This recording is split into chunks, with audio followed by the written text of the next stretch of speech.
इसी पर हमारे यहां फिर आगे कहा गया है, इस पर छोटा सा प्रयोग भी मैं दूंगा।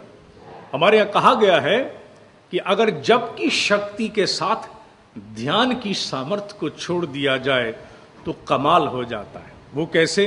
हमारे यहां कहा गया है कि जप में शक्ति है शब्द की और ध्यान में शक्ति है भाव की। जब व्यक्ति जप और ध्यान दोनों एक साथ करता है तो दो वृत्त अर्थात दो तंत्र, दो ऑटोमेटेड सिस्टम क्रिएट हो जाते हैं, एक साउंड का और दूसरा भाव इमोशन का। साउंड और इमोशन का चक्र जब चालू होता है तो दो स्तरों पर कार्य करता है। कैसे? जो भाव का चक्र है, ध्यान का चक्र, वो इस शरीर में प्रेरणाएं देता है, सारे चक्र जागृत करता है, और जो ध्वनि का चक्र है वो ब्रह्मांड के साथ संपर्क जोड़ता है। उदाहरण, जिन बच्चों को दो समस्याएं बहुत हों, बच्चे हों या बड़े हों, आजकल बच्चे बड़े बराबर हैं फिर भी बच्चों का नाम लिया, समस्याएं, दो समस्याएं, कौन सी? Lack of concentration and lack of confidence, एकाग्रता का अभाव और आत्मविश्वास का अभाव। ये दो समस्याएं जिनको भी हों, चाहे बच्चे हों या कौन हो, वो एक प्रयोग कर सकते हैं। वो क्या प्रयोग कर सकते हैं? पूरा विज्ञान तो फिर बाद में कभी समझाऊंगा, लेकिन आज प्रयोग की बात है। वो प्रयोग मात्र इतना कर लें, आंखें बंद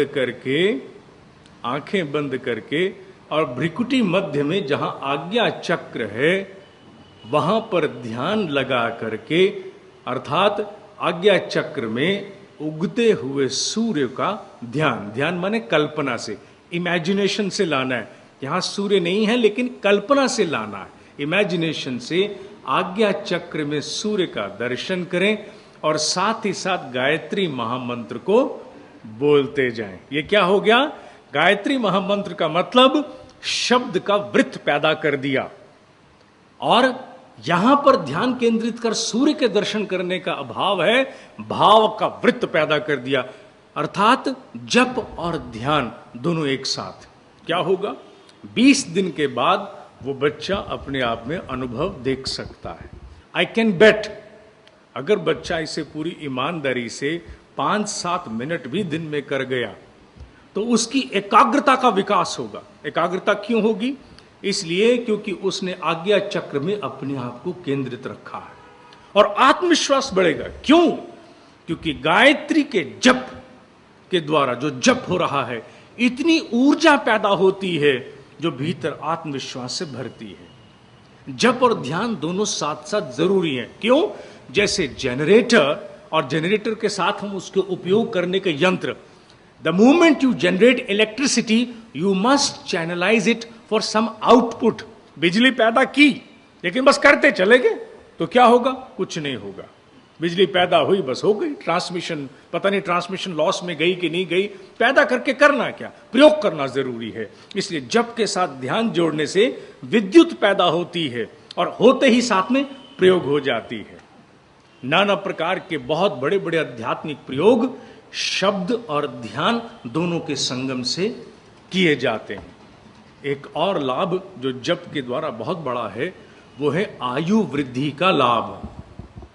जप में इतनी क्षमता है कि मनुष्य की आयु की वृद्धि कर दे। वो कैसे? वो ऐसे कि सामान्यतः 1 मिनट में 15 सांस हम लेते हैं, और अगर आप जप की प्रक्रिया में चले जाएं, अर्थात आपका ध्यान जप में लीन हो जाए, मंत्र के उच्चारण पर केंद्रित हो जाए, तो जो श्वास की क्रिया है वो 15 से 7 तक आ जाती है।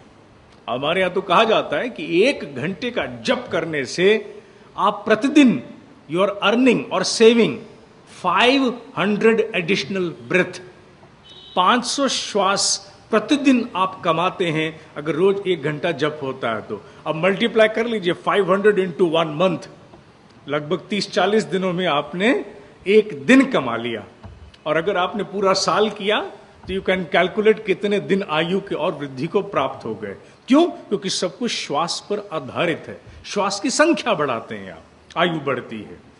आइए आज यहाँ के इसके ज्ञान को मैं यहीं सीमित करता हूं, क्योंकि अध्यात्म से जुड़े हुए शब्द और विषय ऐसे होते हैं कि इनको अगर एक सीमा से अधिक एक समय पर एक दिन में बताया जाए तो फिर मस्तिष्क से बहुत कुछ बिसरना आरंभ हो जाता है।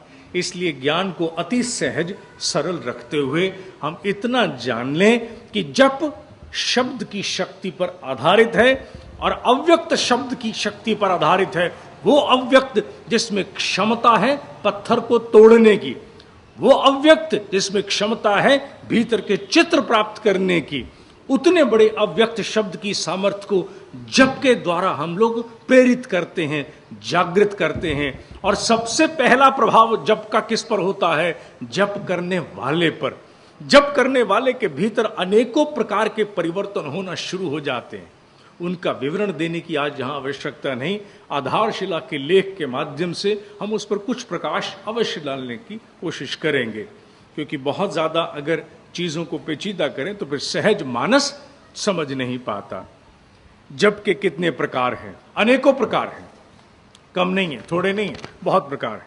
लेकिन हमारी सामान्य समझ के अनुरूप अब अभ्यास की बारी है, थोड़ा अभ्यास कराया जाएगा, क्योंकि सृजन में हम प्रयास करेंगे कि पासच में थोड़ा अभ्यास भी कराया जाए।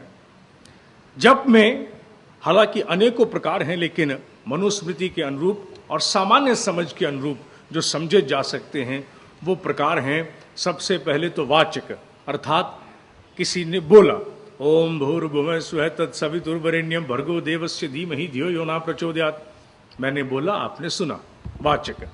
कहा जाता है कि यज्ञ के अनुपात में इस जप में 10 गुना अधिक लाभ है। अब लाभ की दृष्टि से एक ही बात समझिएगा, लाभ का अर्थ क्या है? पुण्य नहीं, don't get into that domains of पुण्य, क्योंकि मंत्र जप का पुण्य से ज्यादा लेना देना एक ही बात से, वो क्या है? आपके भीतर शक्ति का उपार्जन, आपके भीतर शोधन, आपके भीतर आत्म विकास। बस पुण्य ना ना ना, पुण्य को इससे मत जोड़ना, please don't associate it with it. अब ये मत कह दीजिए कि साहब लोहा लेकर के और मैं खीर बनाने चला हूं। लोहे से खीर नहीं बनती है, खीर चावल और दूध से बनती है।